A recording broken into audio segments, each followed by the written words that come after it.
जिहादी यूनुस की उल्टी गिनती शुरू हो चुकी है।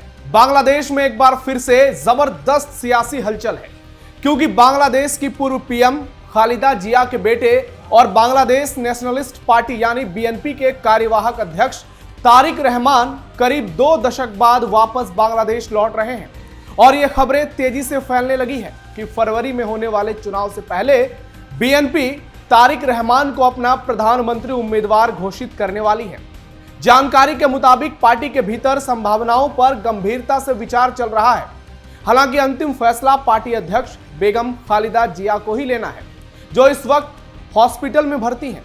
उनकी सेहत सवालों के घेरे में है, लेकिन पार्टी नेताओं का दावा है कि वो अब भी राजनीतिक घटनाक्रम पर पैनी नजर गड़ाए बैठी हैं। तारिक रहमान ऐसे वक्त में ढाका लौट रहे हैं जब देश हिंसा और राजनीतिक अस्थिरता से जूझ रहा है। देश जिहादी यूनुस की गिरफ्त में आ चुका है और कट्टरपंथी ताकतें उभर रही हैं। शेख हसीना की आवामी लीग पार्टी पर यूनुस सरकार ने प्रतिबंध लगा दिया है। हिंसा के बीच कट्टरपंथी जमात इस्लाम का तेजी से उभार हो रहा है। लिहाजा बीएनपी के लिए इस बार का चुनाव सबसे महत्वपूर्ण हो गया है। सियासी एक्सपर्ट्स का मानना है कि बीएनपी के लिए यह महज एक चुनाव नहीं, बल्कि 15 साल बाद सत्ता में वापसी का संभावित रास्ता है। पार्टी के कई नेताओं का मानना है कि ऐसे समय में अगर तारिक रहमान को पीएम पद का उम्मीदवार घोषित किया जाता है तो लोग भावनात्मक तौर पर उनसे जुड़ सकते हैं, क्योंकि बांग्लादेश की आवाम यूनुस से बेहद नाराज है और शेख हसीना के वोटरों की संख्या बहुत ज्यादा है, तो यूनुस के एक विकल्प की तलाश में है। ऐसे में तारिक रहमान एक बेहतर ऑप्शन हो सकते हैं। हालांकि शेख हसीना की पार्टी और खालिदा जिया की पार्टी हमेशा एक दूसरे की धुर विरोधी रही है और दोनों की पूरी सियासत एक दूसरे के खिलाफ रही है। लेकिन आज बांग्लादेश की स्थिति को देखकर, यूनुस की कट्टरपंथी साजिश को देखकर दोनों ही गुटों की एक होने की संभावना है, क्योंकि तीसरा विकल्प नजर ही नहीं आ रहा। हालांकि कई नेता तारिक रहमान के नाम पर पार्टी में कुछ नेताओं का विरोध कर रहे हैं। विरोध करने वाले नेता वंशवाद की राजनीति की दलील दे रहे हैं। खासकर बदलते हालात में युवा वोटरों की बढ़ती संख्या देखकर विपक्षी वंशवाद की राजनीति पर पार्टी को घेर सकते हैं। इनका तर्क यह भी है, क्या विरासत के आधार पर वोटर तारिक रहमान को स्वीकार करेंगे, और इसी को लेकर थोड़ी दुविधा है। लेकिन जब फैसला नहीं है, जब विकल्प नहीं है, तो फिर कोई भी बड़ा फैसला लेना तो पड़ेगा ही।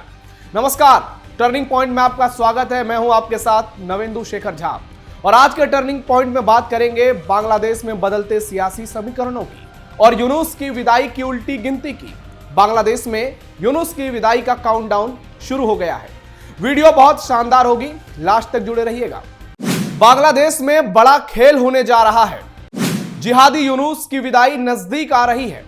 तारिक रहमान की वापसी से खलबली, कट्टरपंथियों को लगेगा सबसे बड़ा झटका। 25 दिसंबर को पूर्व पीएम खालिदा जिया के बड़े बेटे तारिक रहमान 17 साल बाद लंदन से बांग्लादेश आ रहे हैं।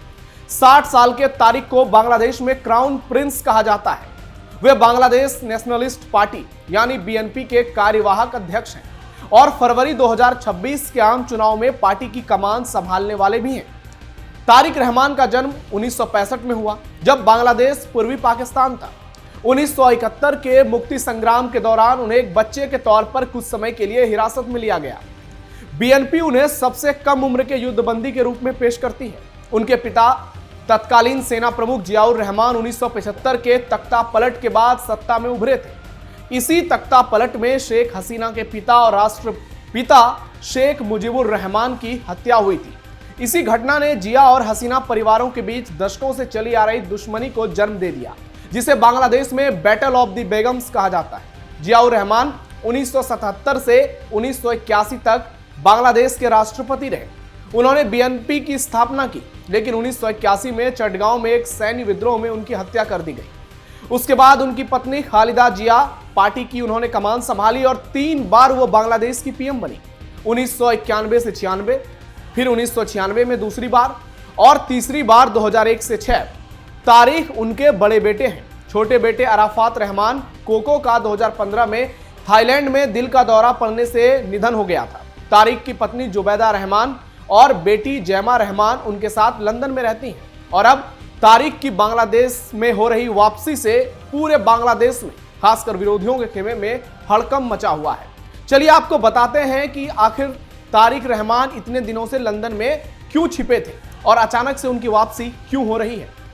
17 सालों से लंदन में क्यों छिपे रहे तारिक रहमान। तारिक 2000 के शुरुआती सालों में अपनी मां की सरकार में बेहद ताकतवर थे। उन्हें एक समानांतर सत्ता केंद्र से जोड़ा जाता था, जहां कथित तौर पर भ्रष्टाचार और रिश्वतखोरी होती थी। अमेरिकी दूतावास की पुरानी केबल्स में उन्हें अत्यधिक भ्रष्ट कहा गया था। 2007 में सैन्य समर्थित अंतरिम सरकार ने उन्हें गिरफ्तार किया। करीब 18 महीने जेल में रहे, जहां उन्होंने जेल प्रशासन पर यातनाएं देने की गंभीर शिकायत की। 2008 में जमानत मिली और इलाज के लिए वो लंदन चले गए। हालांकि कई लोग इसको बहाना मानते हैं। फिर शेख हसीना की आवामी लीग सरकार ने साल 2009 में उन पर भ्रष्टाचार, मनी लॉन्ड्रिंग और 2004 में शेख हसीना की रैली पर ग्रेनेड हमले के आरोप लगाए। इस हमले में शेख हसीना बाल बाल बची और कई लोगों की मौत हो गई। तारिक रहमान की अनुपस्थिति में उन्हें उम्र कैद की सजा सुनाई गई। तारिक और बीएनपी इसे राजनीतिक बदला कहते हैं। हसीना सरकार के दौरान वे लंदन से ही वीडियो कॉल और सोशल मीडिया के जरिए पार्टी चलाते रहे, लेकिन 2024 में छात्र आंदोलन सो कॉल्ड से हसीना की सत्ता गिरी। फिर जिहादी यूनुस की अंतरिम सरकार ने तारिक के कई केस खत्म कर दी। इसलिए अब तारिक की वापसी का रास्ता साफ हो गया है और वो वापस बांग्लादेश आ रहे हैं। तारिक रहमान की 80 साल की मां खालिदा जिया लंबे समय से बीमार हैं। नवंबर में उन्होंने आगामी चुनाव में प्रचार करने का ऐलान किया था, लेकिन इसके बाद उनकी तबीयत इतनी बिगड़ गई कि वो फिलहाल आईसीयू में है। ऐसे में माना जा रहा है कि तारिक रहमान ही अब पूरी पार्टी चलाएंगे। बीएनपी के महासचिव मिर्जा फखरुल इस्लाम आलमगीर ने कहा कि तारिक रहमान का ढाका पहुंचना पार्टी और लोकतंत्र के लिए एक ऐतिहासिक और शानदार दिन होगा। 2024 अगस्त में हसीना के इस्तीफे और भारत भागने के बाद बांग्लादेश में बड़ा बदलाव आया। अंतरिम सरकार हिंसा के बीच चुनाव कराने को लेकर तैयार तो हो गई है, लेकिन उसकी मंशा पर अभी भी सवाल है। कहा जा रहा है कि चुनाव फरवरी 2026 में होंगे।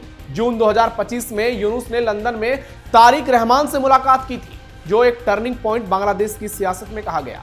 फिलहाल बीएनपी चुनाव में मजबूत दावेदार तो है, क्योंकि शेख हसीना की पार्टी आवामी लीग पर बांग्लादेश में बैन लग चुका है, लेकिन तारिक रहमान और यूनुस को लेकर बांग्लादेश में भी कुछ बातें चल रही हैं और इंटरनेशनल फोरम पे भी कई तरह की खबरें निकलकर सामने आ रही हैं। तो चलिए बताते हैं आपको, क्या दोनों के बीच कोई डील है।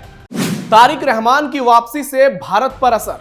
बांग्लादेश भारत का पड़ोसी है। दोनों देशों के रिश्ते पानी, ट्रेड, सीमा और सुरक्षा पर टिके हैं। हसीना सरकार से भारत के रिश्ते बहुत बेहतर थे। भारत ने बांग्लादेश की आर्थिक मदद की, ट्रांजिट सुविधा दी।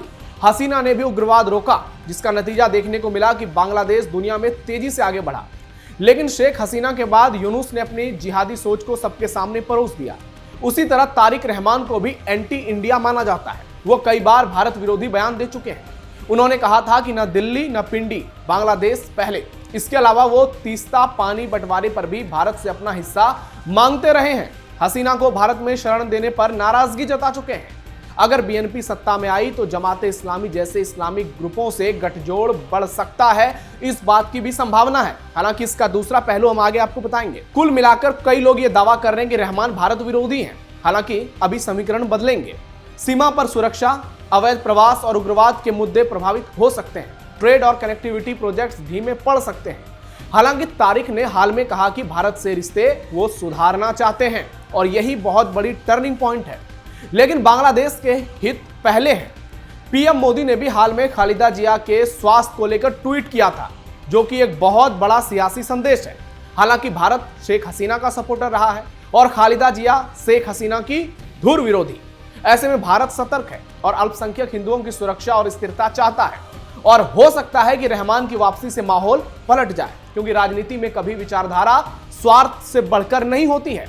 और रहमान अगर भारत से रिश्ता सुधार लेंगे तो बांग्लादेश की स्थिति फिर ठीक हो जाएगी। यानी ऐसा हो सकता है कि रहमान की सरकार बन जाए तो वो यूनुस से किनारा कर ले।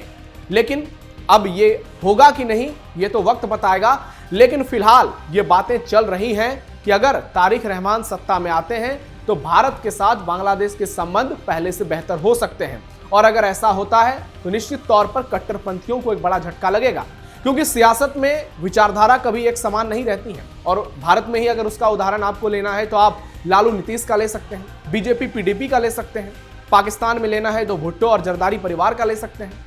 और अब पूरे विश्व की नजर बांग्लादेश में तारिक रहमान की वापसी पर टिक गई है। जमाते इस्लामी से गठबंधन करेगी बीएनपी। हालांकि एक संभावना और है। कहा यह भी जा रहा है कि पार्टी कई संभावनाओं को ध्यान में रखते हुए बांग्लादेश चुनाव की तैयारी कर रही है, जिसमें एक संभावना गठबंधन को लेकर भी है। इस हिसाब से बीएनपी जमाते इस्लामी से गठबंधन करने पर विचार कर सकती है। वहीं पार्टी के भीतर कुछ नेताओं का मानना है कि आवामी लीग के मुकाबले बाहर होने की वजह से जमाते इस्लाम सत्ता में आ सकता है, जिसके पास संगठन के स्तर पर काफी गहराई है। हालांकि जमाते इस्लाम लगातार कट्टरपंथी सोच दिखाता आया है। उसके साथ गठबंधन तारिक रहमान के लिए काफी निर्णायक साबित हो सकती है। हालांकि उन्होंने जमात से गठबंधन करने पर कई जोखिम भी उठाना पड़ सकता है और इसका जिक्र भी सियासी एक्सपर्ट्स कर रहे हैं। गठबंधन अगर होता भी है, फिर भी बीएनपी और जमात के बीच वैचारिक स्तर पर काफी गंभीर मतभेद पहले से जो हैं वो आगे भी बरकरार रहेंगे, जो सरकार बनने पर और गहरा सकते हैं। इसके अलावा जमात के साथ गठबंधन से इंटरनेशनल लेवल पर भी उनकी साख खराब होगी, इसलिए बीएनपी भी फूंक फूंक कर कदम रखेगी। अब देखना यह होगा कि जैसे ही तारिक रहमान की वापसी होती है, क्या प्रधानमंत्री पद को लेकर उनके नामों का ऐलान हो जाता है। बस इंतजार कुछ घंटों का है, फिर सब कुछ साफ हो जाएगा और यह तय हो जाएगा कि बांग्लादेश की राजनीति किस ओर करवट लेगी और उसका भारत में क्या इंपैक्ट पड़ेगा। फिलहाल एक बात तो तय है कि अगर तारिक रहमान सत्ता संभालते हैं, हो सकता है कि यूनुस के दिन उल्टे शुरू हो जाएं। आपको क्या लगता है? कमेंट बॉक्स में अपनी राय जरूर दीजिए। हमारे इस वीडियो को लाइक कीजिए, शेयर कीजिए, चैनल को सब्सक्राइब जरूर कीजिए। आप सावधान रहिए, अलर्ट रहिए। फिलहाल के लिए टर्निंग पॉइंट में इतना ही। धन्यवाद।